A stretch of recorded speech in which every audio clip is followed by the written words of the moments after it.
Admiral Jake Morrison stood on the bridge of his flagship, watching the largest space battle in galactic history unfold around the Zephyrian homeworld of Vextalis. His fleet included ships from 47 different species, all united under human leadership against their former oppressors. The irony was not lost on him that this was the same number of species the Zephyrians had conquered over their 1,000-year reign. The battle had been raging for 18 hours, and both sides had suffered terrible losses. Zephyrian dreadnoughts filled space with devastating energy weapons, while rebel forces used superior tactics and coordination to strike at enemy weaknesses. Every species brought their own strengths to the fight, and humanity's gift for adaptation allowed them to integrate diverse capabilities into a unified force. Supreme Commander Vexthari commanded the defense from his personal fortress ship at the center of the Zephyrian formation. He had gathered every available vessel from across the Empire, but the rebels seemed to anticipate his every move. The humans had somehow learned to think like Zephyrians while maintaining their own unpredictable nature. Captain Susan Walsh led a boarding party against a Zephyrian command cruiser that was coordinating enemy fleet movements. Her team included Marines from 6 different species, and they moved through the alien ship like a force of nature. The Zephyrians had never faced enemies who could adapt their fighting styles to exploit every weakness in Imperial defenses. Dr. Lisa Warren was aboard the flagship analyzing intercepted Zephyrian communications when she discovered that Vexithari was preparing to use a planet-killing weapon against Earth. The device was hidden in his fortress ship and could destroy an entire world with a single shot. The rebels had to stop him before he could complete the targeting sequence. Warren immediately contacted Dr. Martinez, who was leading a team of engineers in a desperate attempt to penetrate the fortress ship's defenses. They had been working for hours to find a way through the massive vessel's shields and armor, but Zephyrian technology was incredibly advanced, even by the standards of the hybrid systems that humans had developed. The breakthrough came when Dr. Carter realized that the fortress ship's power systems had the same frequency vulnerabilities that Dr. Rodriguez had discovered in the early days of the war. The massive vessel was essentially a scaled-up version of the scout ships that humans had first learned to defeat months earlier. Every radio transmitter in the rebel fleet began broadcasting the disruption signal that had proven so effective against Zephyrian shields. The effect was temporary, but it created a gap in the fortress ship's defenses that allowed assault teams to penetrate the hull. General Emma Stone led the final assault on the fortress ship's command center. Her force included human soldiers and alien warriors who had fought together across a dozen star systems. They moved through corridors filled with desperate Zephyrian defenders who knew that their empire's survival depended on stopping the rebels. The fighting was brutal in close quarters as different species used their natural abilities in combat. Human adaptability and innovation combined with alien strength and specialized skills to overcome defenses that had protected Zephyrian leadership for centuries. Emma's team reached the command center just as Vexithari was preparing to fire the planet killer at Earth. The Supreme Commander was a towering figure in ornate armor who had never been defeated in personal combat, but he faced enemies unlike any he had encountered before. The battle for the command center lasted only minutes, but it determined the fate of the galaxy. Emma and her warriors fought with the desperation of people who knew that billions of lives depended on their success. Vexithari fell defending the weapon controls, and with his death, the heart of Zephyrian resistance finally broke. Captain Rick Davis captured the planet killer controls and immediately turned the weapon against the remaining Zephyrian fleet. The irony was perfect, as the Empire's ultimate weapon of oppression became the instrument of their final defeat. Enemy ships that had terrorized the galaxy for 1,000 years vanished in flashes of their own destructive technology. The surrender came within hours, as Zephyrian commanders throughout the galaxy realized that their leadership was dead and their cause was hopeless. Species after species declared independence from imperial rule, while human diplomats worked to establish a new galactic government based on freedom and cooperation rather than conquest and slavery. President Gonzalez arrived at Vexitalis aboard the diplomatic vessel that would serve as the temporary capital of the Galactic Liberation Alliance. She was no longer just the leader of Earth, but the elected president of a coalition that included every species that had fought against Zephyrian tyranny. The signing ceremony took place on the bridge of Vexthari's former flagship with representatives From dozens of worlds watching as the articles of surrender were formally accepted, Captain Walsh had the honor of accepting the Zephyrian submission on behalf of all the species they had oppressed. Dr. Warren stood beside the signing table as the chief architect of the psychological warfare campaign that had turned the galaxy against its former masters. Her understanding of different species and their motivations had been crucial in building the alliance that made victory possible. The new galactic government established its headquarters on Earth not because humans demanded it, but because other species insisted on honoring the world that had sparked the rebellion. Humanity had proven that even the most primitive and apparently weak civilization could inspire others to fight for freedom. Admiral Henderson became the first supreme commander of the Galactic Liberation Fleet, with ships from every member species under his authority. The fleet's mission was not conquest but protection, ensuring that no species would ever again be enslaved by technological superiority or military might. Dr. Martinez led the technology sharing program that distributed advanced knowledge throughout the Alliance. The artificial restrictions that the Zephyrians had maintained to keep subject species primitive were eliminated and innovation flourished as different civilizations learned from each other. The former Zephyrian territories were redistributed among their original inhabitants, with humans serving as mediators in disputes and guarantors of the peace. Earth became a symbol of hope and resistance that inspired oppressed peoples throughout the galaxy. Colonel Clark established the Liberation Academy, where military officers from every species learned the tactics and strategies that had defeated the Empire. The school's motto was simple but powerful: adapt, overcome, and never surrender. Dr. Lee's research into faster-than-light travel revolutionized galactic transportation and communication, allowing the Alliance to maintain unity across vast distances. The same technology that the Zephyrians had used to project power became the foundation for a peaceful confederation of free worlds. Captain Morrison looked out at the stars from his quarters aboard the Alliance flagship and reflected on how much had changed since that first encounter near Jupiter. Humanity had gone from an isolated species facing extinction to the leaders of a galactic civilization dedicated to freedom and cooperation. The war that began with Zephyrian arrogance and human determination had ended with the liberation of countless worlds and the establishment of a new order based on justice rather than power. The species that the aliens had dismissed as primitive barbarians had proven that intelligence and courage could overcome any technological advantage. Supreme Commander Vexithari had been right about one thing: declaring war on humans had indeed been a big mistake. But it was an error that had ultimately freed the galaxy from 1,000 years of tyranny and oppression. The Zephyrian Empire was gone forever, but the alliance that replaced it would ensure that freedom would endure among the stars. In the end, humanity's greatest victory was not the defeat of a superior enemy, but the proof that no species deserved to be enslaved, and that working together different civilizations could achieve more than any empire built on conquest and fear. The galaxy was free, and it would remain free as long as there were humans willing to fight for what was right. Dr. Tony Martinez had been working for 3 weeks straight in the captured alien ship that Captain Walsh's team had taken in New York. The Zephyrian technology was unlike anything humans had ever seen, but Tony was beginning to understand how it worked. He was a brilliant engineer who specialized in reverse engineering complex systems, and this was the challenge of his lifetime. The alien energy weapons used a plasma containment system that was incredibly efficient but also surprisingly fragile. Tony discovered that the weapons could be overloaded by feeding too much power into their focusing crystals. Even better, he found that human electrical systems could be modified to disrupt the alien power distribution networks. Working with a team of scientists from around the world, Tony began developing hybrid weapons that combined human kinetic technology with captured Zephyrian energy systems.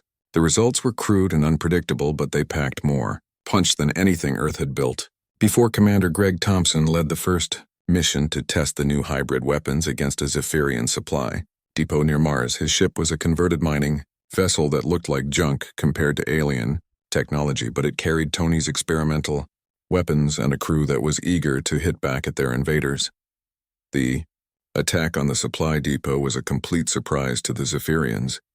They had never been attacked outside Earth's immediate vicinity, and their security was designed to stop conventional threats. Greg's team used stealth technology borrowed from submarine warfare and old-fashioned human cunning to approach undetected. When they struck, the results exceeded everyone's expectations.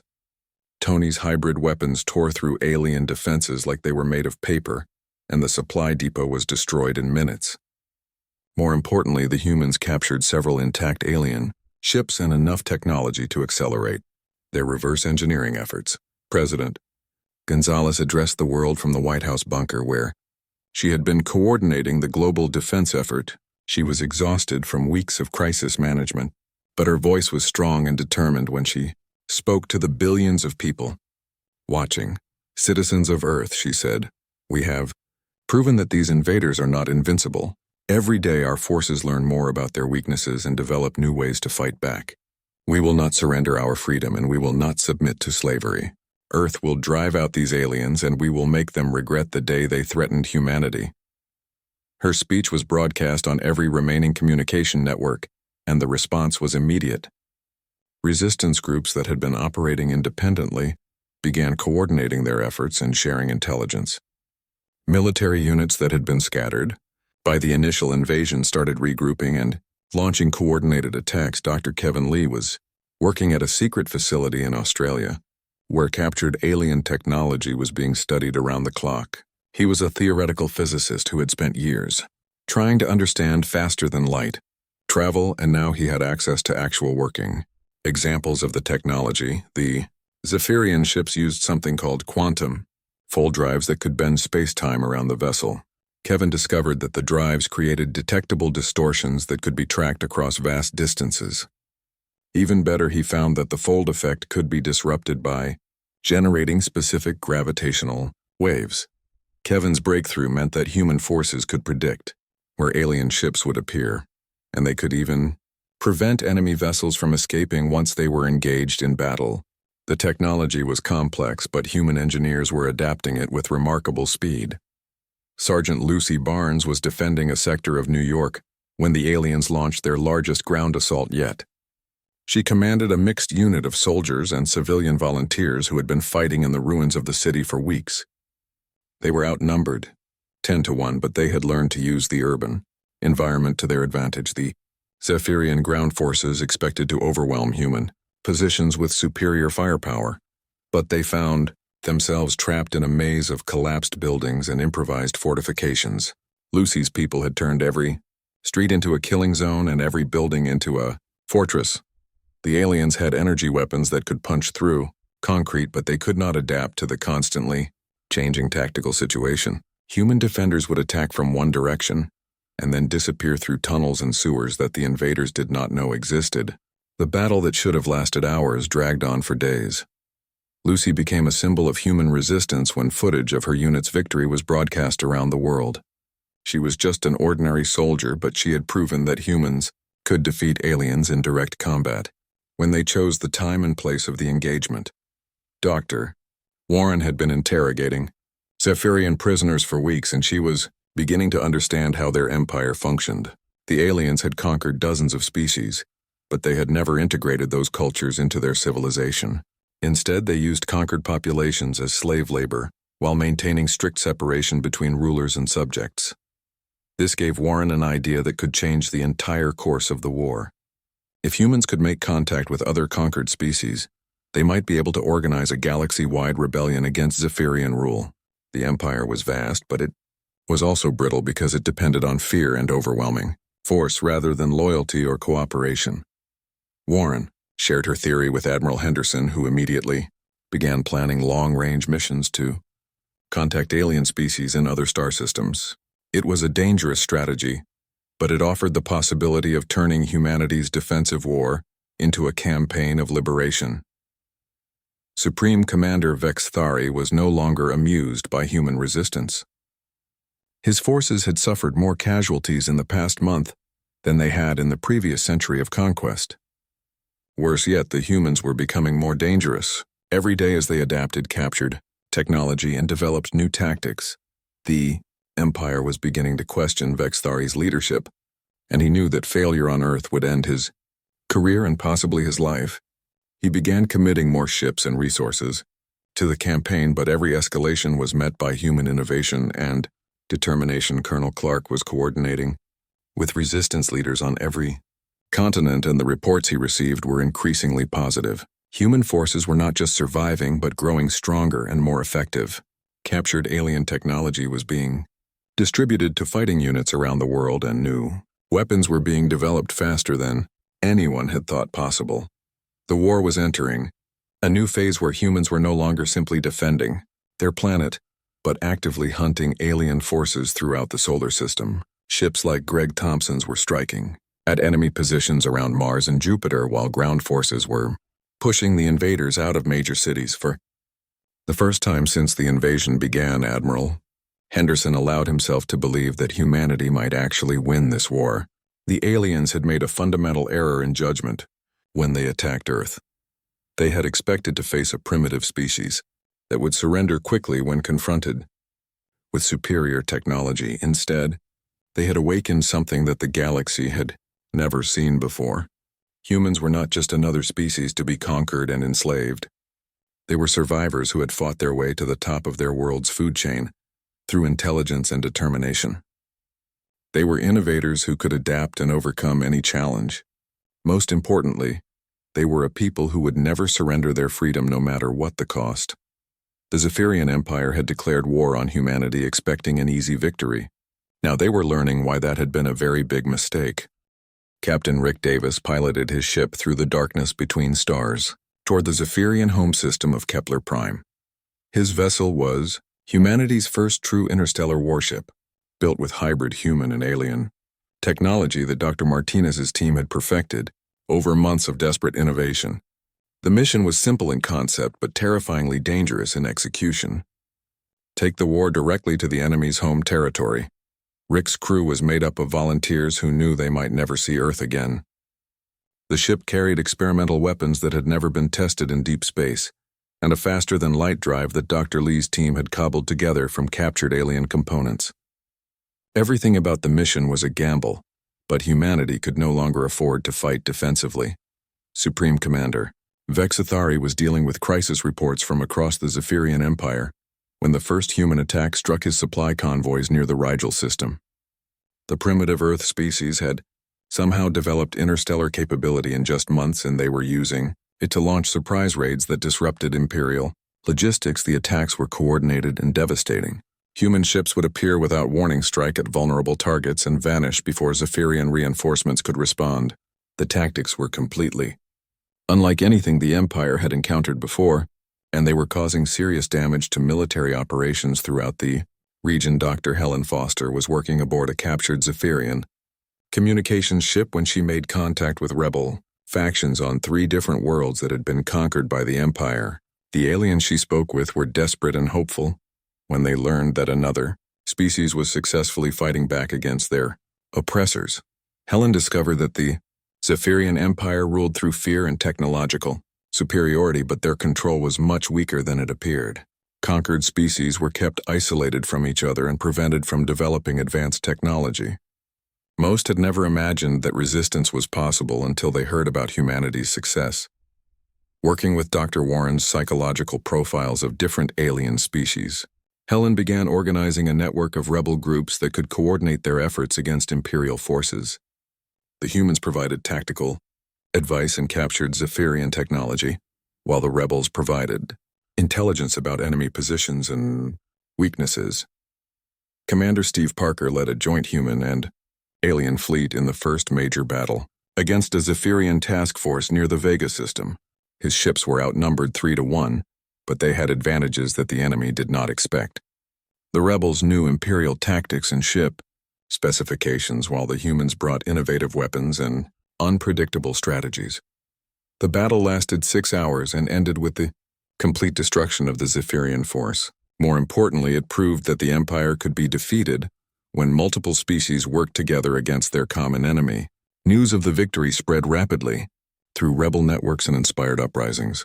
On a dozen worlds, Colonel Emma Stone was promoted to general after her successful defense of London and given command of Earth's first expeditionary force.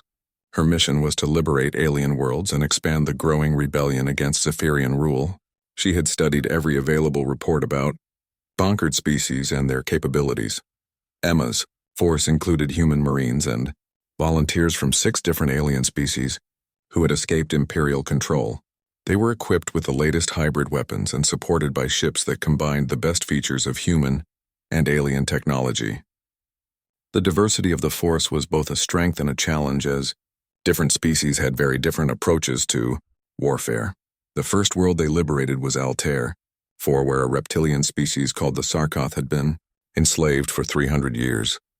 The Sarkoth were natural warriors who had been suppressed by Zephyrian technology, but they retained their fighting spirit.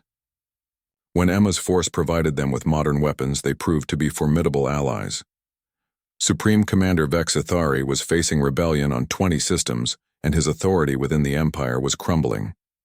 The human infection had spread throughout conquered territories, and species that had been docile for centuries were now taking up arms against their masters. The situation was spiraling out of control. Vexithari decided to make a desperate gamble. He would gather the largest fleet in Zephyrian history and launch a final assault on Earth itself. If he could destroy the source of the rebellion, then the other uprisings would collapse. Without human support and leadership, Dr. Carter intercepted Zephyrian communications about the massive fleet build-up and immediately warned Earth's defenders. The aliens were committing over 1,000 ships to the attack, including their most advanced dreadnoughts and planet-killer weapons. It would be the largest space battle in galactic history. Admiral Henderson was now commanding a fleet that included ships from dozens of different species, all united in their opposition to Zephyrian tyranny. Human vessels formed the core of the force, but they were supported by rebel ships from across the galaxy. The diversity was remarkable, but so was the determination to fight for freedom. President Gonzalez addressed not just Earth but the entire galaxy when she announced humanity's response to the Zephyrian threat. Her words were translated into hundreds of languages and broadcast on rebel networks throughout known space. She spoke not as the leader of one species, but as the voice of all free peoples. "We did not start this war," she said, "but we will finish it. The Zephyrian Empire believes that might makes right and that advanced technology gives them the right to enslave other species. They are wrong. Freedom is not something that can be taken by force, and it is not something that we will surrender without a fight." Captain Rick Davis returned from his deep space mission with intelligence that changed everything. He had discovered that the Zephyrian Empire was much larger than anyone had imagined, but it was also more fragile. The ruling class was tiny compared to the billions of enslaved beings they controlled, and their power depended entirely on maintaining technological superiority. Rick's team had also located the Central Command facility where the Empire's leadership controlled their vast territories. If that facility could be destroyed or captured, it would paralyze Zephyrian operations throughout the galaxy and give the rebels a decisive advantage. Dr. Warren was analyzing psychological profiles of Zephyrian leadership when she made a disturbing discovery. The Empire's rulers were not just arrogant and cruel, but they were also desperate. Their civilization was stagnating because they suppressed innovation among conquered species, and their own people had become complacent after centuries of easy victories. That the rebellion represented an existential threat to everything the Zephyrians believed about themselves and their place in the galaxy. They would fight with increasing desperation as their empire crumbled, and that made them extremely dangerous. A cornered predator was often more deadly than one that was hunting. General Emma Stone's liberation force had freed 8 worlds and was approaching the heavily defended Procyon system when they received word of the massive Zephyrian fleet heading for Earth. She faced a difficult choice between continuing her campaign and returning to defend humanity's homeworld. Emma decided to press forward with her attacks because she understood that the best defense was often a strong offense. If her forces could capture key Zephyrian facilities, they might be able to disrupt the Empire's ability to coordinate the assault on Earth. The war had reached a critical turning point. Humanity had gone from defending a single planet to leading a galaxy-wide rebellion against tyranny. The Zephyrians were gathering their strength for one final devastating blow, while the rebels prepared for the battle that would determine the fate of countless species. Everything that had happened since first contact had led to this moment. The empire that had seemed invincible just months before was now fighting for its survival against enemies it had created through its own cruelty and arrogance. The species they had dismissed as primitive barbarians had become the catalyst for their destruction. Supreme Commander Vexathari looked at the tactical displays showing rebel forces throughout his empire and felt something he had never experienced before. Fear. The humans had done more than resist conquest. They had inspired hope in billions of enslaved beings and turned the galaxy against its masters. They had committed the ultimate crime against imperial authority. They had proven that the Zephyrian Empire could be defeated. Captain Jake Morrison stared at the massive alien ship through the observation deck of Terra Nova and felt his blood turn cold. The vessel was 3 times larger than any human ship ever built, and it gleamed with a strange purple metal that seemed to bend light around its edges. Jake had been exploring space for 15 years, but nothing had prepared him for this moment. His hands shook as he reached for the communication panel. Dr. Lisa Warren stood beside him with her tablet ready to record everything. She was Earth's best scientist when it came to studying alien life, and she had dreamed of this day since she was a child. Now that it was happening, she felt more afraid than excited. The alien ship had appeared without warning near Jupiter, and it was clearly waiting for them to make contact. "Open a channel," Jake told his communication officer. The young man's name was Peter Collins, and his voice cracked when he confirmed the connection was ready. Jake took a deep breath and spoke into the microphone with as much confidence as he could manage. "This is Captain Jake Morrison of the Earth vessel Terra Nova. We come in peace and hope to establish friendly relations with your people." The response came immediately, and the voice that filled their bridge was cold and mechanical. It spoke perfect English, which surprised everyone on the ship. "I am Supreme Commander Vexathari of the Zephyrian Empire. Your species will surrender immediately or face complete destruction. You have 72 hours to comply." Dr. Warren stepped forward quickly. "Wait, please. We can discuss this peacefully. There's no need for threats. We're sure we can find a solution that works for everyone." The alien commander made a sound that might have been laughter, but it was harsh and unpleasant. "You primitive creatures amuse me. Your entire planet produces less energy than one of our mining stations. Your weapons are chemical explosives and metal projectiles. Your fastest ships barely reach a fraction of light speed. What could you possibly offer us except your labor?" Jake felt anger rising in his chest. "We offer friendship and knowledge. Humans have much to share with the galaxy. Humans will work in our mines and factories," Vexathari replied coldly. "Your planet has useful resources, and your species is physically capable of manual labor. That is all you are good for. You will submit or you will be destroyed. There will be no further discussion." The communication channel went dead, and Jake stared at the view screen in shock. Around him, his crew looked terrified and confused. Nobody had imagined that first contact would go like this. They had always hoped aliens would be wise and peaceful like in the old movies. Back on Earth, Admiral Roy Henderson received Jake's emergency transmission with growing horror. He was a tough old soldier who had seen many battles, but this was beyond anything he had ever faced. The aliens were demanding complete surrender and the enslavement of every human being on the planet. Admiral Henderson immediately contacted President Maria Gonzalez, and within an hour, the world's leaders were meeting an emergency session. The president was a strong woman who had led her country through many crises, but she had never dealt with anything like this. Television news anchor Kate Phillips was already broadcasting the story to a panicked world population. "Citizens of Earth," Kate said with her voice barely steady, "we have received confirmation that an alien fleet has positioned itself around our planet. The aliens have demanded our complete surrender and are threatening to destroy us if we refuse. Government officials are meeting now to determine our response." Dr. Alex Carter was watching the broadcast from his laboratory at MIT when the first alien ships appeared in Earth's sky. He was a brilliant physicist who specialized in advanced propulsion systems, and he immediately began analyzing everything he could see about the alien technology. The ships moved without any visible engines, and their hulls seemed to absorb radar signals. Colonel Danny Clark was at NORAD headquarters when the alert came in. He was responsible for Earth's space defense systems, and he knew immediately that humanity was in serious trouble. The alien ships were far more advanced than anything Earth could field, and there were dozens of them surrounding the planet. Supreme Commander Vexthari looked down at the blue and green planet below his flagship and felt only contempt. The Zephyrian Empire had conquered 47 species in the past 1,000 years, and humans would be no different.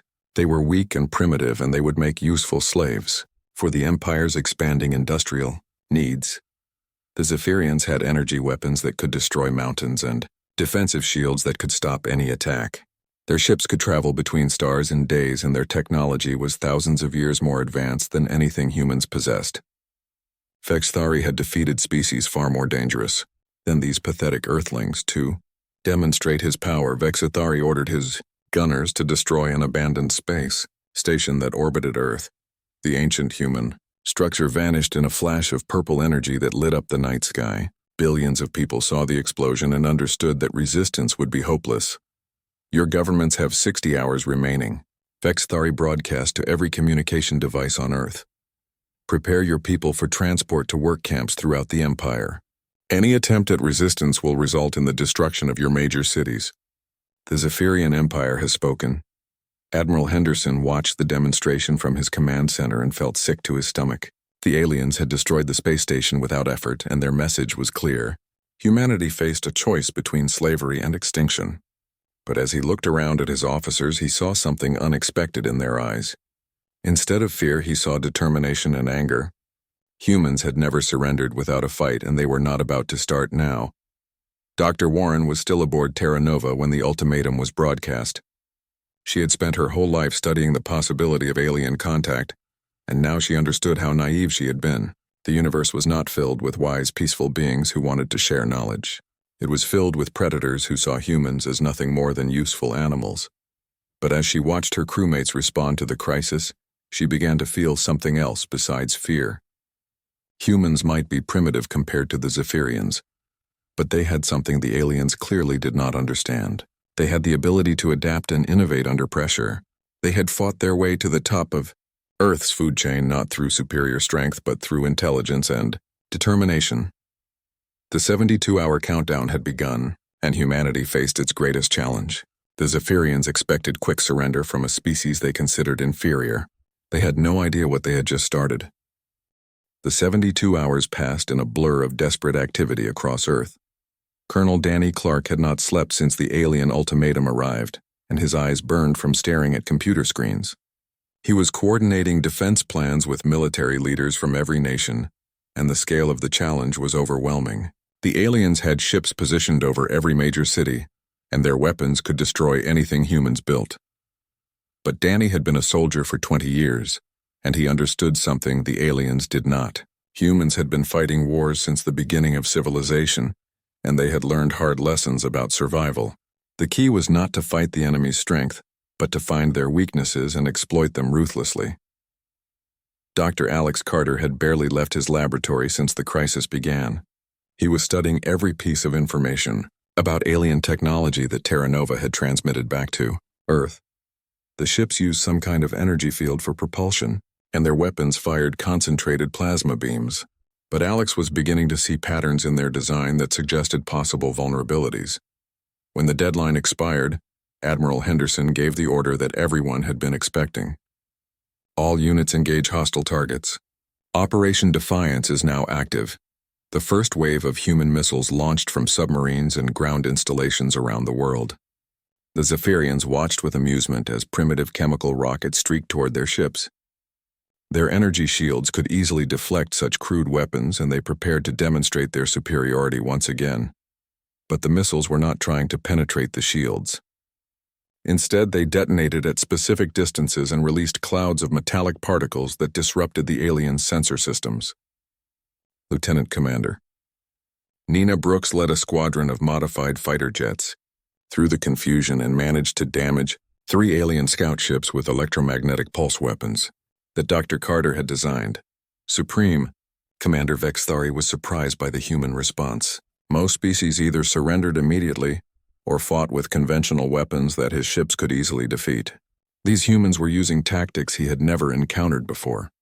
They seemed to understand that they could not win through direct confrontation, so they were trying to create chaos and confusion. Instead, General Frank Miller was coordinating ground operations from his command bunker in Colorado. He had studied military history for his entire career, and he knew that superior technology did not always guarantee victory. The Roman Empire had fallen to barbarian tribes, and the British Empire had been defeated by colonial rebels. Sometimes the primitive force won by being more adaptable and determined than their advanced enemies. When the first Zephyrian landing craft touched down in major cities around the world, they were met by defensive forces that fought unlike anything the aliens had encountered. Instead of forming battle lines and attacking directly, the humans used guerrilla tactics that made no sense to alien military doctrine. Dr. Amy Rodriguez was working frantically in her communications laboratory when she made a breakthrough discovery.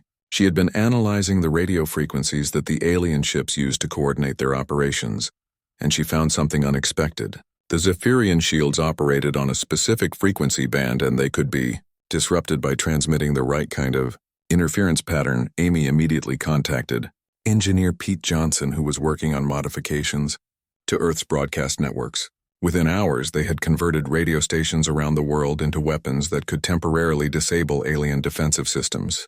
The effect only lasted for a few seconds, but that was enough for human forces to strike back. Captain Susan Walsh commanded a unit of Marine commandos who had been training for space operations. When Amy and Pete's frequency weapon created a gap in the alien defenses over New York City, she led her team in a desperate assault on a grounded Zephyrian command ship.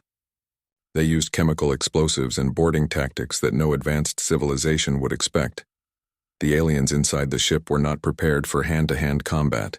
They relied on their technology and energy weapons, but humans had been fighting with knives and fists for thousands of years.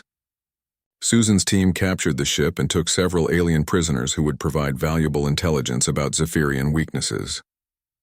News of the successful boarding action spread around the world instantly. Kate Phillips broadcast the story live, and billions of humans watched footage of their soldiers fighting back against seemingly impossible odds. The aliens were not invincible after all, and resistance was possible. Dr. Warren was still aboard Terra Nova, but now she was working as a liaison between Earth's defense forces and the captured aliens. The Zephyrian prisoners were arrogant and refused to cooperate at first, but she gradually learned important information about their empire and military structure. The Zephyrians had conquered dozens of species, but they had always faced conventional resistance. Their standard tactics involved overwhelming technological superiority, followed by quick surrender from the defeated population. They had never fought an enemy that adapted and changed tactics as quickly as humans did. Colonel Clark received reports from battlefields around the world and began to see patterns in human success. Every victory came from using unexpected methods that confused and frustrated the alien forces.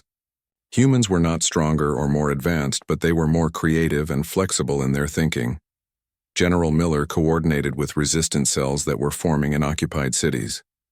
The aliens expected defeated populations to submit quietly, but humans kept fighting even when their positions seemed hopeless. Small groups of fighters would attack alien patrols and then disappear into buildings and tunnels that the invaders did not understand. The Zephyrian Empire had detailed files on 47 conquered species, but they had no information about human psychology or military capabilities. They assumed that all primitive civilizations would behave the same way when faced with superior force. This was their first serious mistake. Dr. Carter made another breakthrough when he analyzed debris from damaged alien ships. The Zephyrian technology was incredibly advanced, but it was also standardized and predictable. Every ship used the same shield frequency and the same weapon design. They had optimized their systems for efficiency, but they had not prepared for an enemy that could adapt quickly to their capabilities. Supreme Commander Vexthari was becoming frustrated with the human resistance. What should have been a simple conquest was turning into a prolonged campaign that was costing resources and damaging his reputation within the Empire.